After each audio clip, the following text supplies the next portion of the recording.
So we're just going to get started. Welcome everyone to our Marine BioBlitz Get Ready webinar, where you are going to learn about what's going to be happening during the BioBlitz, but also about iNaturalist, which is the platform that we are going to be using to collect data on the day.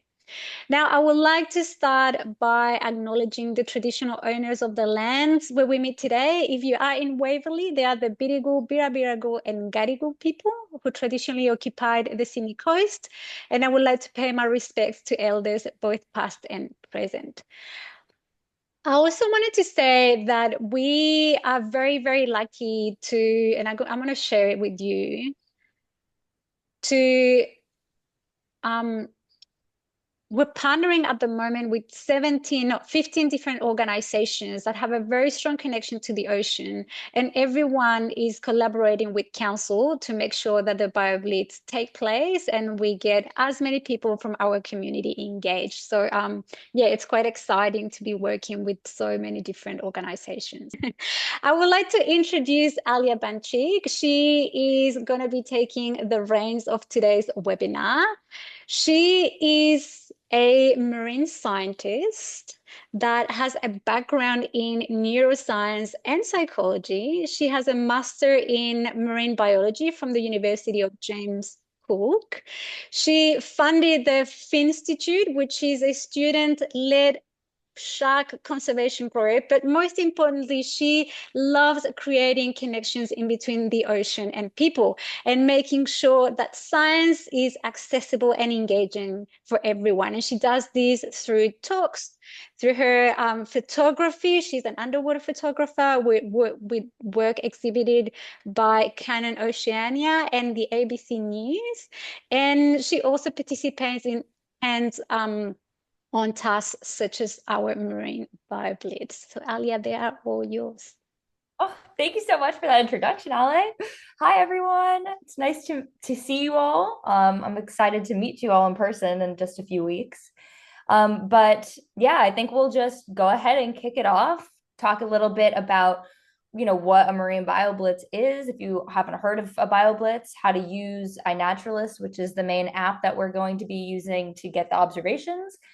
And then, yeah, maybe just talk about some cool, fun things that we might be able to see along the way as well.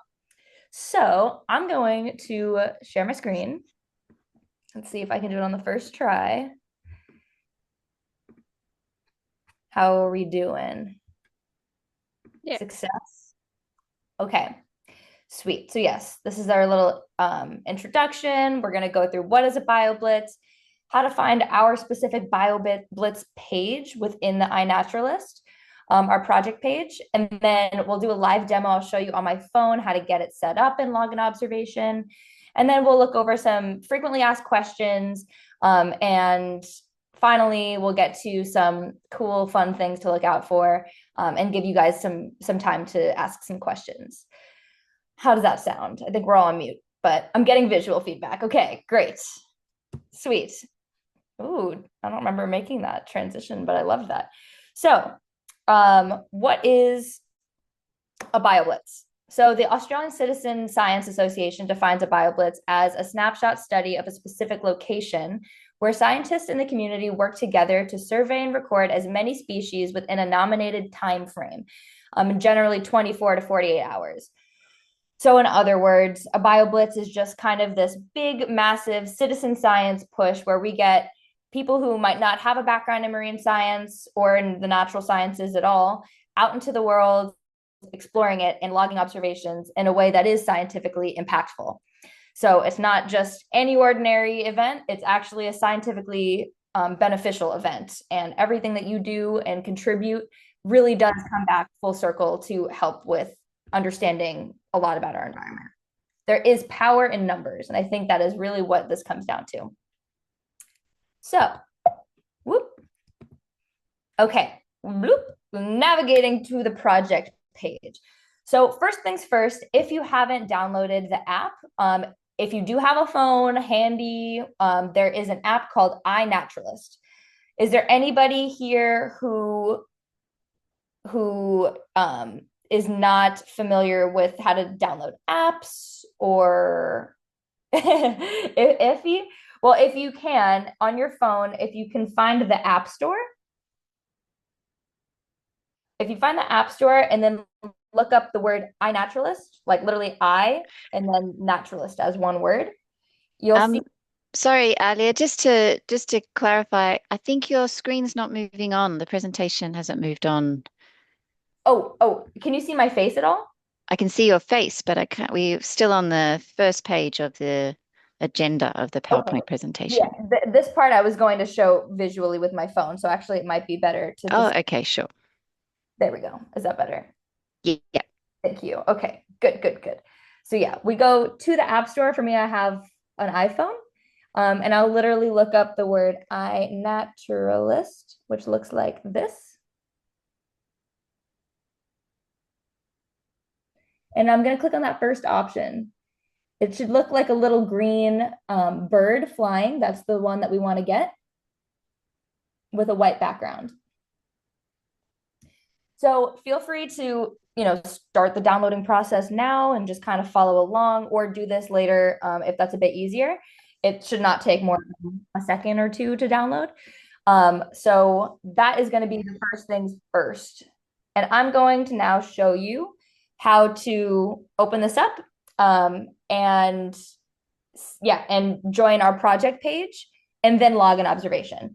So if you're completely new to it and you haven't even set up an account yet, in the frequently asked questions page that is going to go around to everybody, if you haven't already seen it, there's a step-by-step guide on how to create your login information in your account and then get started. So we're going to pretend that has already happened for the sake of this demonstration, and you can definitely refer to that page if you want to see the step-by-step. So without further ado, we are going to go over to our iNaturalist app. This is what it will look like more or less once you open it.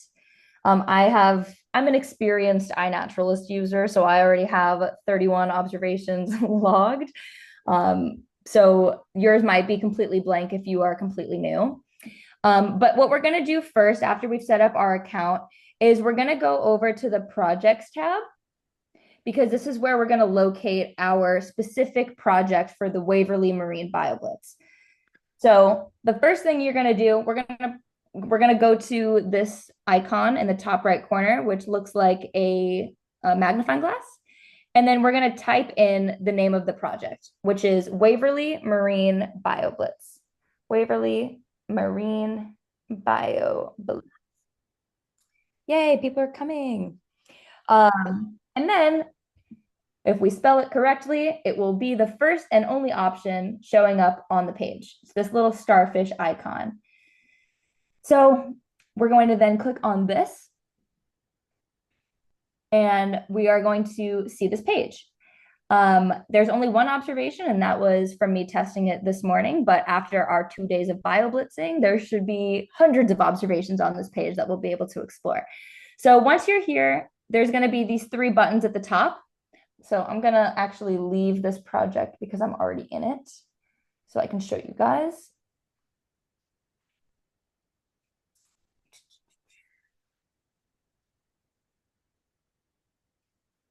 Okay, so yes, there's these 3 icons at the top, and you'll see that one of them says join. That's what we want to do. We want to hit join. And so it might take a second to join the project, but we let it load.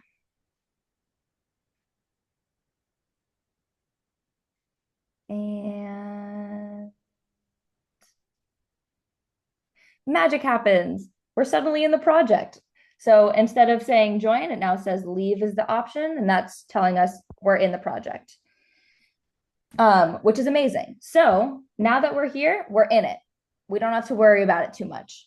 So we can get out of that page and just get back to our home page, which is going to be probably the me icon at the bottom. Oops, sorry. This me icon at the bottom is going to bring you back to this page that shows you all the things that you personally have logged. So now that we've joined the project officially, we're going to go and test out how to log an observation. So iNaturalist is actually a really cool platform. Before I get into that, for anybody who doesn't know, but it is kind of like it's kind of like an encyclopedia for everything that you need to know about the natural world. I actually use it pretty much on the daily. If I see some type of plant or a bird that I don't know what it is, but I think it's interesting, I'll actually just take my phone out and I'll take a picture of it. And there's a really cool feature, which I'm about to show you on iNaturalist, where if you aren't sure what you're looking at, it will suggest what it thinks that you saw based off of the geographic location that you're in, based off of the photo that you've taken, and just kind of information like that.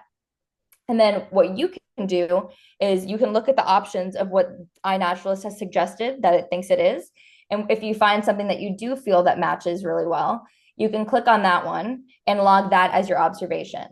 And so what makes this a really interesting, scientifically driven platform is that, yeah, you know, you might just be the common person who's like, oh, I saw a really cool bird. And I think it's this that iNaturalist suggested, so I'm going to submit that. But that might not necessarily have, you know, the scientific rugosity or rigor that is needed in order to make that like a research grade observation. The cool thing with iNaturalist is that even though you aren't 100% sure or super like an expert in that field, once you make that suggestion, 3 other people, experts who work for iNaturalist, will actually come and verify your observation. And once you get 3 verifications on that observation, it actually becomes a research grade observation that can be used in research papers or in data analysis, which is so cool and so important. So yes, the takeaway there is you don't have to be an expert. You don't have to know exactly what you're looking at, but just you going out there into the field as a field citizen scientist, taking a picture of something and uploading it and, you know, saying what you think it is, you are actually taking the first step in contributing to a research grade observation, which I think is so cool. So now that we have a little bit of background on why iNaturalist is an amazing app, I'm actually going to show you how to log that observation. So there's 2 different ways that you can log an observation, and they all start at this button here in the middle at the bottom. It's a little camera icon, and it says observe.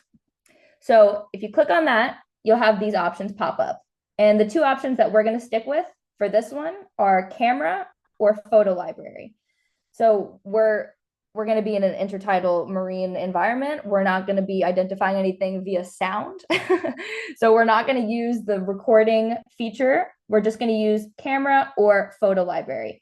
And for the sake of this demonstration, I'm going to use the camera feature, which is also likely what you're going to want to be using out in the field, because it's a little bit quicker than searching through your camera roll and trying to upload a picture. So we've clicked on that icon. Now we're going to click on camera, and it's going to ask me if, hey, can I use access to your camera? And I'm going to say, yes, you can. So now we see, hello, it's me. And I am going to, well, I guess I don't have anything on me right now that is from the Waverley tide pool. So I'm actually going to pretend like I just took a picture of a sea star. So ignore that for a second. And okay, let's just say I just took this beautiful picture of a dwarf cushion star, which you very well may see at the Waverley Marine BioBlitz. And so now that I have this picture, I'll hit done in that top corner and I'll get this page. So I'm going to just kind of zoom in so you can see. I know it. Oh, I can actually mirror my thing so that this doesn't video. I'm going to just mirror this so that it doesn't look backwards to you. Let's see. Is that right way now or is that the wrong way? Right way? Cool. Whoa, I'm gonna have to get used to that. Okay, so there's my picture in the top corner. And if it wasn't an amazing picture, you can actually upload like 2 or 3 different angles of the same thing if you really want to get a nice, accurate understanding of what you saw. But it's not 100% required. You can upload 1 picture and that's completely fine.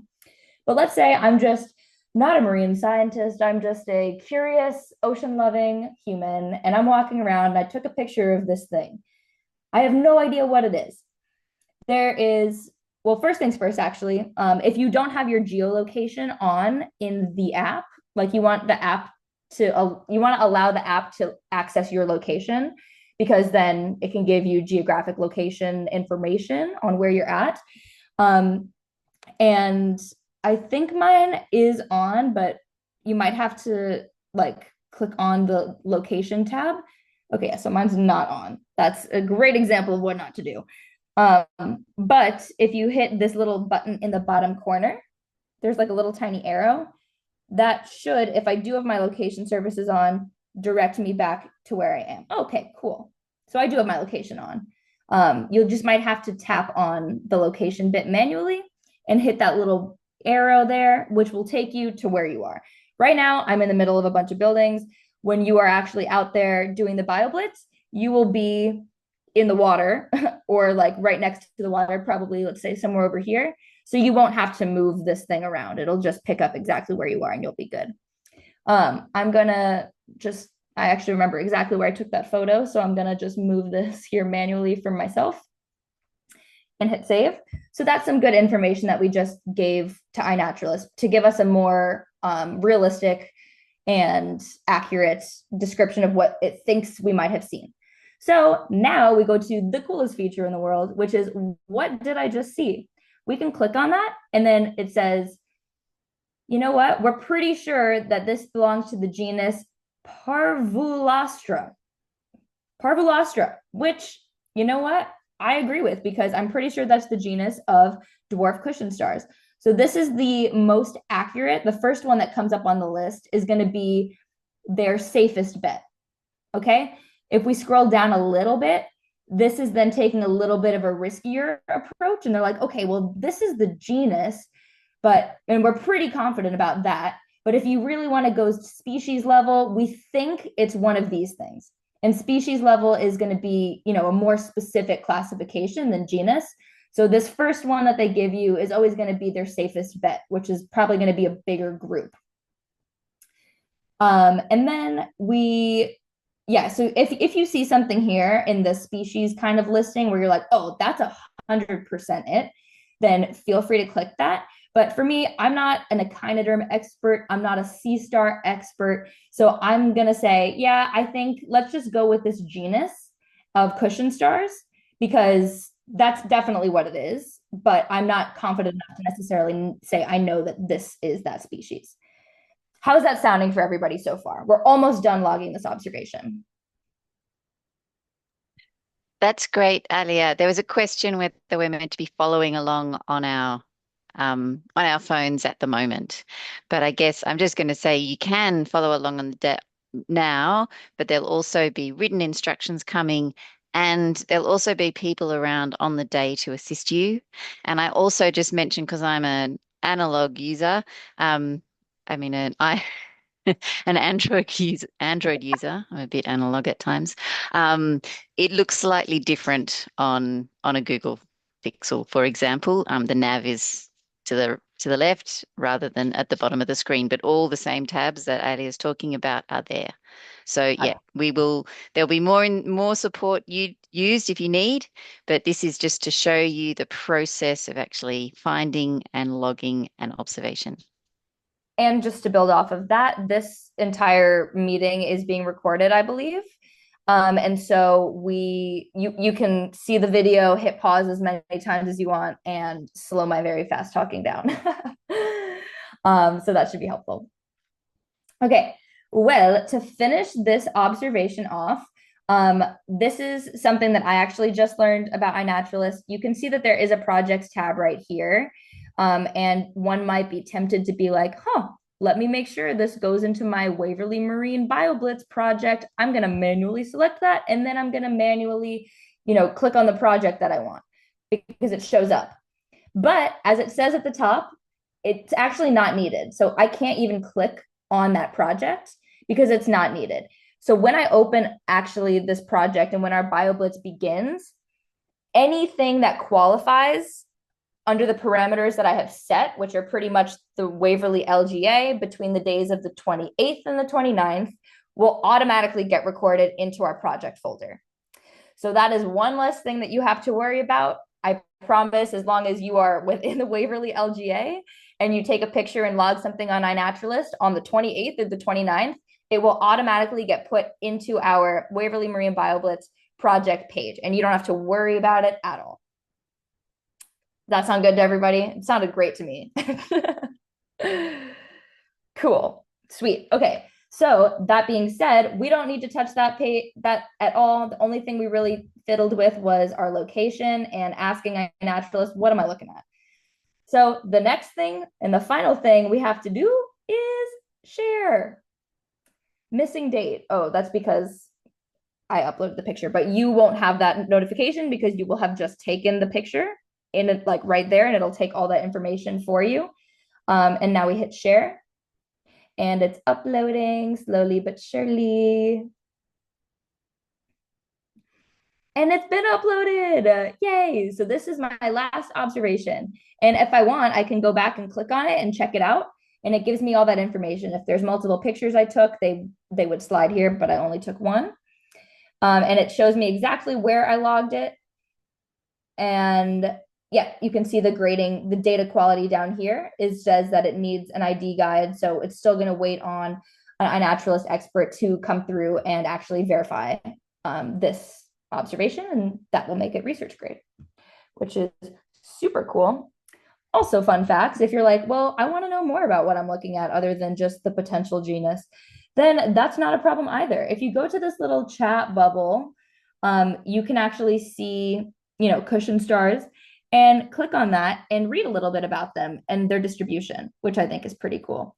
And then you can also see up here other images that people have logged on the app of other cushion stars so that you can see the variety of them. Oh, look how cute. That actually looks like it could be in Waverley because those look like Waratah anemones. We'll get into that in a second though.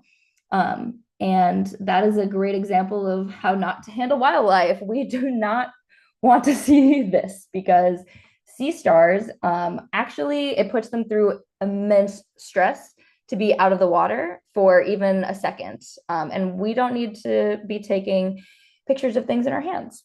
Let them be in the water and we'll get a cool picture there and we'll let them keep breathing.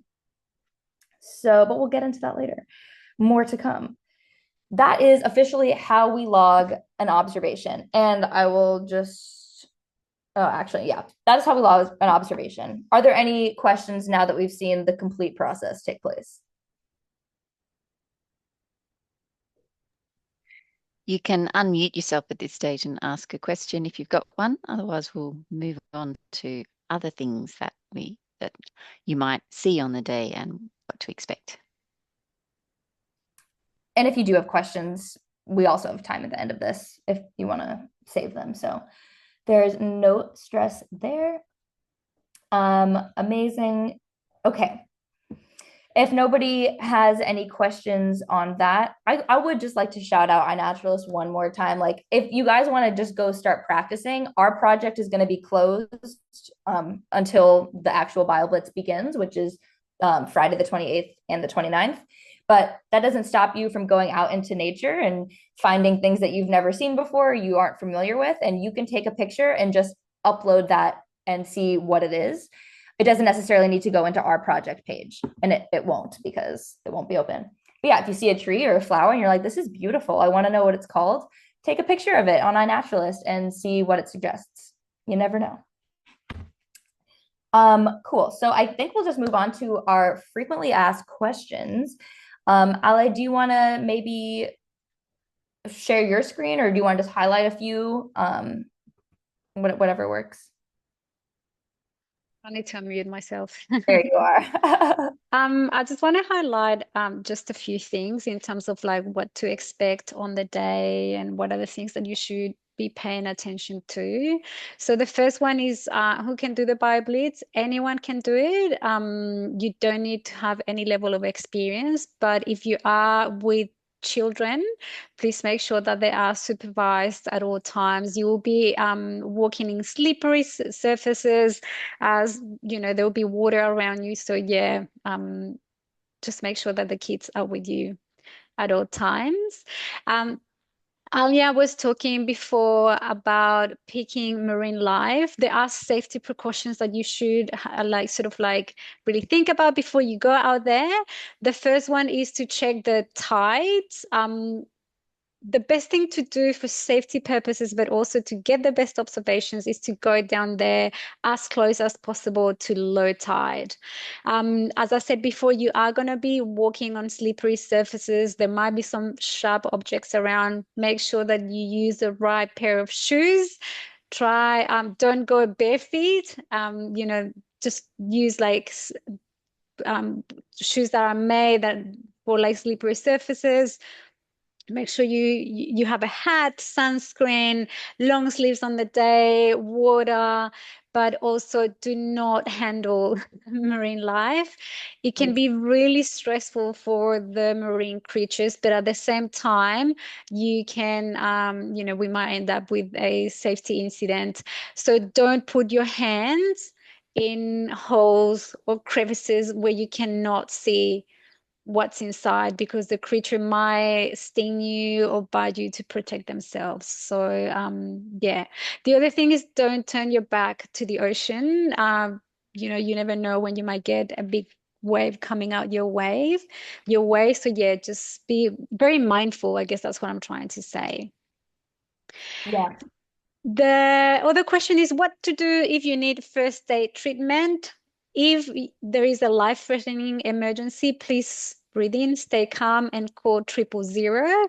If not, just visit a lifeguard tower that we have on Bondi, Tama, and Bronte Beach. So I guess don't panic. They're trained in first aid, but if it is a life-threatening emergency, just call 000. Do you have to stay for the whole event? So as we were saying before, the event goes from sunrise on Friday, the 28th of March to sunset on Saturday, the 29th of March. As long as you take photos throughout that time, it's all perfect. We are going to have a base camp at the Bondi Pavilion, the high tide room in the Bondi Pavilion, where we're going to have scientists. People are going to have an opportunity to look at different creatures through microscopes. We're going to have a bit of an update on what's going on with the project, with the data collection, but also all the partners that are, or most of the partners that I've mentioned before, they are going to have a little store where they're going to showcase what they do, projects, or any knowledge that they might have of the marine environment. So I highly recommend you to go there before you do your BioBlitz or once you are finished. Now, what to bring on the day? A smartphone, tablet, or camera. So either or those will work. Comfortable clothing, sunscreen, water, a hat, and anything specific for exploring intertidal or marine environments, like, waterproof phone cases, if you have one. What else? Just trying to remember. Oh, if you need to contact a council officer on the day, we will have a store near the beach, just almost in front of the Bondi Pavilion, but also, as I said before, in the high tide room, and we will be wearing high-vis vest. So will be our volunteers. So we will have volunteers roaming the area, encouraging people to participate in the BioBlitz, but also answering any questions that you might have about species or about the event. How can you see the results? We will be sharing the results once the data that is collected is analyzed, but also after the event, you can go into the project page and you will be able to see all of the species that were recorded by different people.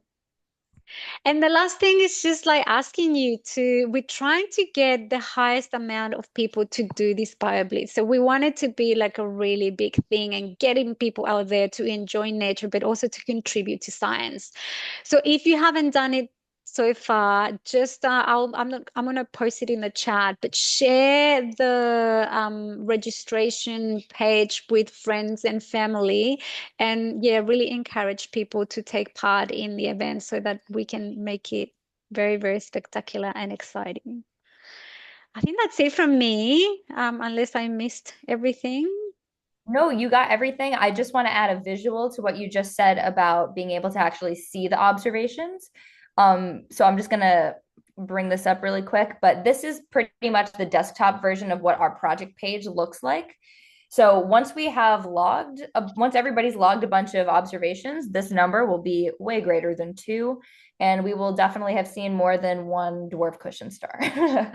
So there'll be a lot of cool stats here. You'll be able to see all the different things people have logged, and you'll actually be able to see the top of the leaderboard, which at the moment is me, because I'm the only one who has logged anything into this project. But the more observations that you log, you actually might get a little shout out on the podium on the project page itself, which is pretty cool.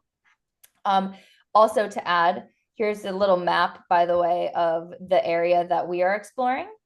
So this is the Waverley area. We're not going to be going way offshore, so don't worry about that. That's just in case we have some really avid divers or boaters or whatever that, they go pick up some cool observations from us out there. But we're mainly going to be spending our time in the rock pools on all these beaches. You might be able to find some interesting things washing up on the beach. I've actually found like a number of pufferfish wash up on the beach after a big storm once, which was very sad, but from a science perspective, kind of interesting.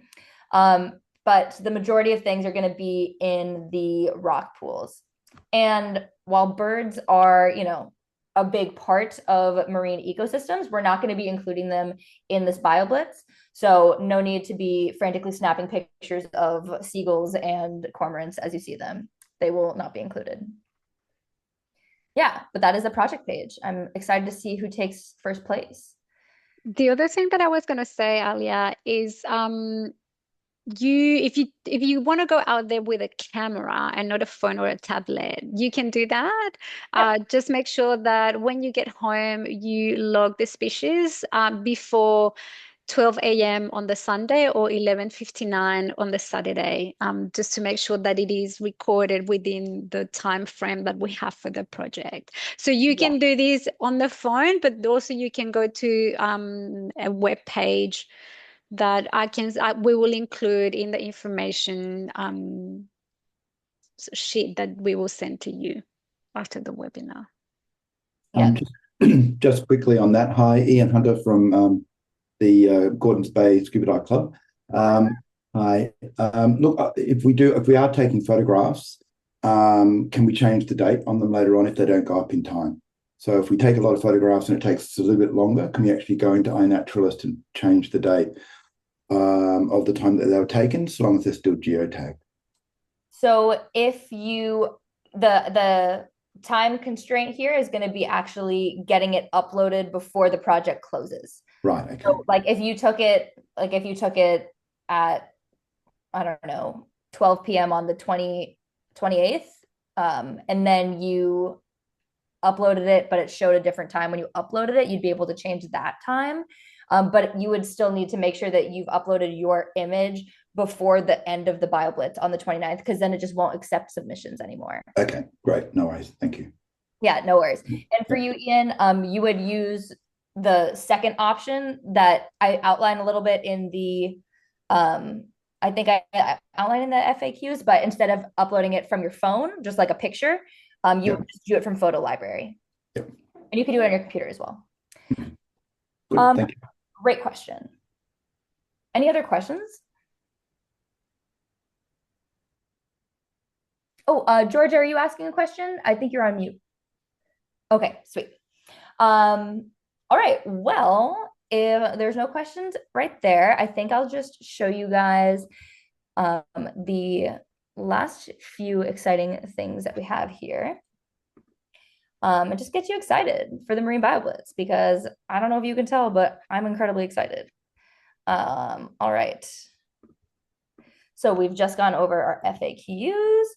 And now some fun facts and things to look out for. I have a background in shark science, but I am madly in love with sea stars. So, I mean, I'm sure you could probably tell that by now, considering my observations. But these are two types of sea stars that you very well know. Sorry, Alia, we can't see the screen. We can only see the slide that says FAQ review. Oh no. Okay, let's see. Let me try again. So we see this now? Yeah. Okay. Ta-da! Sea stars. So these are two different species of sea stars that you I can't say 100%, but 99% will probably encounter at least the dwarf cushion star on the right of the screen. I'm curious if you think that these are large, like let's say this big or bigger, maybe just raise your hand. I'm curious. Anyone? If you think they are small, like this big or smaller, raise your hand. We've got some hands showing. Okay. Yes. People who guessed in the second lot are correct. So keep your eyes peeled. These can literally be the size of your pinky nail. And they could also get up to about the size of, I was going to say a quarter, but that's not the right currency. A dollar coin, I think. Yeah, and they also tend to group into clusters. So if you find one, you're likely going to find a bunch, and feel free to log those observations, because one thing that's cool about the analysis that we're going to be doing on the data from this is that we're not going to be doing abundance measurements, because a lot of people will be taking pictures of a lot of the same things. We're mainly going to be looking at diversity. So feel free to log one, even if your friend logged it already, just so that we have our bases covered. And then this one on the other side is a carpet sea star. And Ale and I were actually out just filming for the Marine BioBlitz, and we saw one in person, which was not planned at all, but perfect for marketing. It was great. And then moving on, where's my mouse? Oh, there it is. Okay. Whoop. Okay, this one is a really cool one, and I didn't know anything about this until quite recently. But sorry, Alia, maybe you need to move into present mode so that we can you not see it? Scoot along with you. Oh, interesting. We're looking at your whole screen. That's better. Oh, is that better? Okay. It's just not as pretty, but we're going to go with it. So these are waratah anemones, which at low tide, when there's no water in the tide pools, they actually take in all of their tentacles up, and they look like these really shiny little red cherries. So when you see those red cherries, they actually are anemones. This is what they look like when they're underwater and they can breathe. So they'll actually open up and look like beautiful anemones, like we would imagine them to. So yeah, keep your eyes peeled on the side of like little rock walls or places where the water line comes up just a little bit, because you might see them in this form, and you can totally log an observation like that. But you could also totally log an observation with them if you're seeing them completely flourish. And they do like to hide in little tiny cracks. So look out for that. And then last but not least, just to, end on a positive note, these are two things that we really do not want to touch. So as you probably have seen, if you are in the Waverley area or in any of the northern beaches with the southern swell that's been coming in, there's been a ton of blue bottles wash up on all of the beaches, which are these jellyfish looking things over here. The interesting thing, though, is they're actually not a typical jellyfish. They're actually a colonial organism, meaning they're built on a number of different organisms that are all linked together and living in harmony, creating a net of stinging pain wherever they go. That is blue bottle. So if you see them, don't touch them. Although pro tip, their bubble, that bell that they have on the top, that part actually doesn't sting you. It's just the blue tentacles. And even if they are washed up and detached, they can still sting you. So just avoid blue, which is a great segue into the blue-ringed octopus, which is another thing that we do not want to touch. As we have seen on the news, probably, they've actually seen a lot more of them in like Balmoral area. Not a lot more. There's been like one or two that have been seen. But they have a painless bite and some of the most lethal venom. So not a great combination. So the best thing to do to avoid getting any type of interaction with them is don't touch anything. Don't touch anything. And specifically, if you see a shell that's beautiful, leave the shell there, because sometimes they are in the shells and then they can come out and bite you and you'll have no idea. And then we don't want that. So observe from afar. If you see one, that is super cool. Take a picture of that and log it on iNaturalist. But yes, this is just reinforcement, as we do not want to touch anything. There's so many beautiful things to observe visually without tactile engagement. So yeah, those are some fun facts. I really am excited for everybody to get out there. I'm curious now if you guys have any final questions. And if not, we will be present the whole day, both days, walking around. We'll also have some volunteers walking around just to help, with our naturalist, to answer marine bio questions, pretty much anything. So it's going to be a really fun day. Bring your friends. I'll just quickly recap. So sorry, Ali, on some of the questions in the chat. Yeah. Just to reiterate, if you want to participate in the BioBlitz, it's not an all-day commitment. It is just go down there, take a few observations, or take a lot. You can make a day of it, or you can just get your phone out for half an hour. That is participating, and all contributions will be valuable to setting a baseline for the diversity of our marine species. It includes plants and animals, so just get down there and take as many photos as you want. Vicky has also put in the chat, if you want to play around with iNaturalist before the event, because we'll be closing the Marine BioBlitz project page after this webinar, you can use the Waverley iNaturalist project page, which is just for Waverley native wildlife and plants.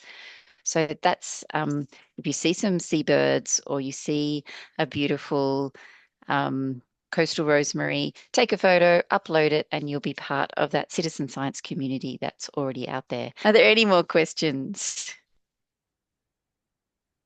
Oh, here's one from Louise. Is Ali going to include a note for us to post on our socials so we can get more people involved? Yeah. So I've sent all the partners a communication package, but I can send this package to everyone that attended the webinar as well. And it has sort of like messages, images to use, etc., so that you can promote it. The other thing that I wanted to say is that there is going to be a beach cleanup on the day. Sea Shepherd are going to be guiding that. I think it starts at 10 a.m. So yeah, make your way to the beach if you can, and give the Sea Shepherd crew a bit of a hand with that. I'm sure they will appreciate that. And please do pop into the base camp, which is in the high tide room of the Bondi Pavilion. There will be free donuts for everyone who helps out. There will be lots of stalls, lots of local environment and in community groups that are there who have an interest in marine protection, like the participants of the BioBlitz. Yes, GF donuts, we have the order in. Good idea, Louise. Yeah, don't worry, Georgia. We are going to have pretty good notes with lots of like graphics and images, and we are going to be there on the day. So, yeah, there'll be plenty of people that can help you with stuff. Don't panic. Any more questions before we say goodbye? Oh, good. Okay. Well, as I said before, Sorry. yeah. There's a question here from Sam Warwick about, are there iNaturalist groups on the northern beaches? What's the best way to find out about that? Yeah, Alia? I would say if you just check out, let me do a quick search now, but if you go to the iNaturalist app, then there should be a actually, because we actually had to create a location on iNaturalist for just the Waverley area. So I'm not sure if that's already been created for the Northern Beaches area. However, there is a group for the Sydney region, or the coastal Sydney region, which would be like the Northern Beaches would be included in that. And you can add stuff to that page, and see the different things from that project by looking at the map and seeing, like zooming in on the northern beaches and seeing what was logged there. That's the first thing I can think of, but I will do a search and I will let you know on the 28th. There is one. For the northern beaches. Yeah, I'm just looking at it. It says Northern Beaches Australia Group District. I don't know. Anyways, I can send it with the notes. Great. So I just wanted to say thanks everyone for coming. Thanks, Alia, for a very interesting webinar, and I hope that everyone knows how to use the app. But as I said before, if you don't, just come and ask for help and read the notes before you go out there and visit our base camp. Before we go, I just want to say thank you to all the amazing organizations that are partnering with us. So we're hoping to have, as I said before, as many people as possible. And we'll see you on the day. Woo!